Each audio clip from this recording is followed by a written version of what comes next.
ఇవి రెండు తప్పవు. కానీ ఇవి రెండు తప్పుతాయట ఎప్పుడు?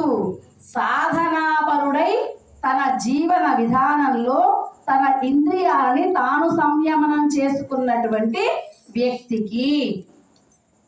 దాని గురించి ఏం తెలుసుకోవాలి అంటే, ఏలాగా పాడినట్లో జననీ నృత్యద ఈశ్వరమ్మ దాంట్లో 25 తత్వాల గురించి చెప్పారు. ఈ 25 తత్వాలు ఎక్కడ ఉన్నాయి? మన దేహంలోనే ఉన్నాయి. దేని ద్వారా వచ్చాయి? మన శరీరం పేరు పాంచభౌతికమైన భవనం ఈ దేహం. అంటే పంచభూతాలతో నిర్మితమైంది కాబట్టి ఇది పంచజననం అని చెప్తుంది. పంచభౌతికము పంచభూతాలతో నిర్మితమైంది కాబట్టి ప్రపంచము. ఈ ప్రపంచంలో ఉన్న ఈ 5 శక్తులే మన శరీరంలోనికి కూడా ఒక్కొక్కటి ఒక్కొక్క 5గా 25 తత్వాలు మన శరీరానికి అందించింది. అదే ఆకాశంలో నుంచి, వాయువులో నుంచి, అగ్నిలో నుంచి, జలములో నుంచి, పృథ్వీలో నుంచి. మనకు బాగా అర్థం కావాలి అని అంటే, ఒక పెళ్లి చేయాలి అనుకున్నాం, పిల్లగాడికి పెళ్లి చేయాలి అనుకున్నాం. ఇప్పుడు ఎన్ని మాట్లాడాలి? ఇక అనుకుంది ఒకటే, కానీ భోజనాలు పెట్టాలి, కళ్యాణ మండపం మాట్లాడుకోవాలి, వంట వాళ్ళని మాట్లాడుకోవాలి, షామియానా మాట్లాడుకోవాలి, అంటే బ్యాండ్ మేళం మాట్లాడుకోవాలి, మంగళ వాళ్ళని, బంగారపు పనిచేసేటువంటి వాళ్ళ కుండల వాళ్ళని అన్నీ కలిపి చేస్తే పెళ్లి జరిగిద్ది. అంటే అదొక చోట నుంచి ఇదొక చోట నుంచి అన్నీ సమకూర్చి మనం పిల్లగాడికి పెళ్లి చేయడం జరుగుతుంది. అలానే ఈ శరీర నిర్మాణం జరగాలన్నా కూడా అనేక చోట్ల నుంచి ఈ ఒక శరీర నిర్మాణాన్ని పరమాత్మ తెచ్చారు. ఎలాగనంటే ఆకాశం నుంచి 5 తత్వాలు తీసుకొచ్చారు దీంట్లోకి. జ్ఞాత, మనస్సు, బుద్ధి, చిత్తం, అహంకారం. ఎలాగైతే ఆకాశం ఉన్నట్లే కనిపించింది కానీ దాని స్థానం మాకు తెలియదు. మనకి దూరంగా ఉంది కాబట్టి మనకు దగ్గరగా ఉన్నటువంటి ఈ వాయువు, ఈ మబ్బులు ఏవైతే ఉంటాయో వాటి ప్రకాశం పైకై మనకు ఆకాశం నీలంగా కనిపిస్తుంది తప్ప ఆకాశానికంటూ రూపం లేదు. ఒక అవకాశాన్ని కల్పించేటువంటి ప్రతి ప్రదేశం పేరు ఆకాశమే. తరువాత వాయుతత్వంలో నుంచి అది ఎంత సూక్ష్మమో మనలో ఉన్నటువంటి మనస్సు అనే పదం మనం చాలాసార్లు వింటాం. దాన్ని చూపిమంటే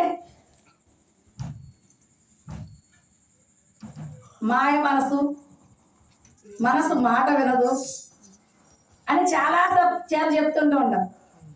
మరి మనసు ఉండకుండా ఉంచడానికి అంటే ఆకాశం ఎలా సూక్ష్మభూతమై అంతటా వ్యాపించి ఉన్నదో మనస్సు కూడా సూక్ష్మభూతమై మనలో వ్యాపించి ఉన్నది. అందుకని పాప అరికాల్లో కనుక ముళ్ళు గుచ్చుకుంటే ఎమ్మటే ఎక్కడికి స్పాన్సర్ చేసిద్ది? బుద్ధికి చేసిద్ది. బుద్ధి ఎక్కడికి చేసిద్ది? కళ్ళకి చేసిద్ది. కళ్ళు నోటికి చెప్తాయి, కళ్ళలో నుంచి నీళ్ళు, నోట్లో నుంచి మాట. తగిలింది ఎక్కడ? బోర్డ్రే కింద, ముళ్ళు కింద గుచ్చుకుంది. కానీ దాని స్పర్శ విధానం ఎంతసేపు పట్టింది? 1 గంట పట్టిద్దా? క్షణంలో. అంటే మన నిర్మాణం ఎంత విధానంగా చేశాడు భగవంతుడు. నాకేమిచ్చాడు?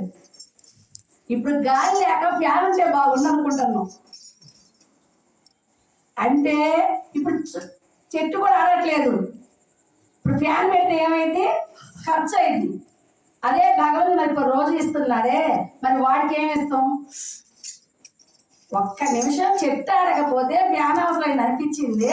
అలాంటి మనకి ఎల్లప్పుడూ మనం పుట్టి మనం పోయిన దాకా మరి వాయువుని ఇస్తున్నాడే. ఇంకా ఒకసారి ఊపిరాడదు. అప్పుడు ఏం చేస్తాను? వెంటిలేటర్ మీద పెడతారు. అప్పుడు ఎంత కడతాం? సిలిండర్ 2000 లెక్కెట్టుతాం. హాస్పిటల్లో వాడు ఉంచుకోనన్నా మయ్యా నీకు అవసరమైతే 3,000 ఎక్స్ట్రా వేస్తా, ఈ 2 రోజులు ఉంచుకోరా మయ్యా అని చెప్పారు. మరి వీడికి ఏమైనా ఇవ్వగలుగుతామా? ఒక చూపులో కొంచెం పొరడ్డం వస్తే బాడీకి 10,000 కట్టి వస్తున్నాం. మరి చూపించే భగవంతుడికి ఏమిస్తాడు? మన శరీరాలకి శక్తినిచ్చాడు. ఈ ఇచ్చినటువంటి వాటితో నిన్ను పని చేసుకున్నాడు. ఇంకా అది కూడా చేసుకోలేకపోతే ఎవడి కర్మ వాడి. నీకు నడవడానికి, తినడానికి, ఉండడానికి ఇవన్నీ సమకూర్చాడే భగవంతుడు. మరి నువ్వు వస్తే ఏమిస్తున్నావు ఆయనకి? ఇన్నిచ్చిన ఆయనకి కిడ్నీలు ఒక్కరోజు పని చేయకపోతే దాని కాడి పోతే వాడు చేసే ఖర్చు ఎంత? అంటే మనం తిన్న ఆహారాన్ని ఇన్ని విభాగాలలో సరిచేసి దేనికి సంబంధించినటువంటి సమయాన్ని అది పంపిస్తా ఉన్నాడు. వేటి ద్వారా? ఈ 25 తత్వాల్లో ఉన్నటువంటి విషయాల ద్వారా. మనకు వాయువు 5 ఇచ్చింది. ప్రాణ, అపాన, వ్యాన, ఉదాన, సమాన వాయువులని ఒక్క వాయువే మనలోకి వెళ్తుంది. మనకేమర్థమైతే గాలి తీసుకోవడం, గాలి వదలడం. కానీ తరువాత ఇదే వాయువు మన లోపలికి వెళ్ళి 10 రకాలుగా పనిచేస్తుంది. చేసిద్దట కదా చేస్తుంది. ప్రాణ, అపాన, వ్యాన, ఉదాన, సమాన వాయువులని 5. ఇవి 5 చాలక దీన్ని మళ్ళీ 5గా విభజించి నాగ, కూర్మ, కృపుర, దేవదత్త, ధనుంజయ వాయువులని ఇంకొక 5. ఇవి మొత్తం ఈ దేహాన్ని పని చేపిస్తూ ఉన్నాయి. ప్రాణవాయువు మనలో ఏం పని చేస్తుంది? హృదయంలో ఉండి మంచి గాలిని తీసుకొని చెడు గాలి వదిలిపెట్టింది. ఇది ప్రాణవాయువు చేసేటువంటి పని. అపానవాయువు ఏం చేసిద్ది? మనం తిన్నటువంటి ఆహారాన్ని తాను తీసుకొని దశ రూపంగా ఉన్నటువంటి దాన్ని బయట నెట్టేస్తుంది. మరి ఉదాన వాయువు ఏం చేసిద్ది? కంఠం ఎందుండి పలుకులు పలికిస్తూ ఉంటుంది. అదే మనకి పొర మారింది అంట కదా, పొర మార్చింది ఒక్కొక్కసారి వాయు రూపంలో. అది అప్పుడు మనకి దగ్గు రూపంలో బయటకు వచ్చింది. సమాన వాయువు ఏం చేసిద్ది?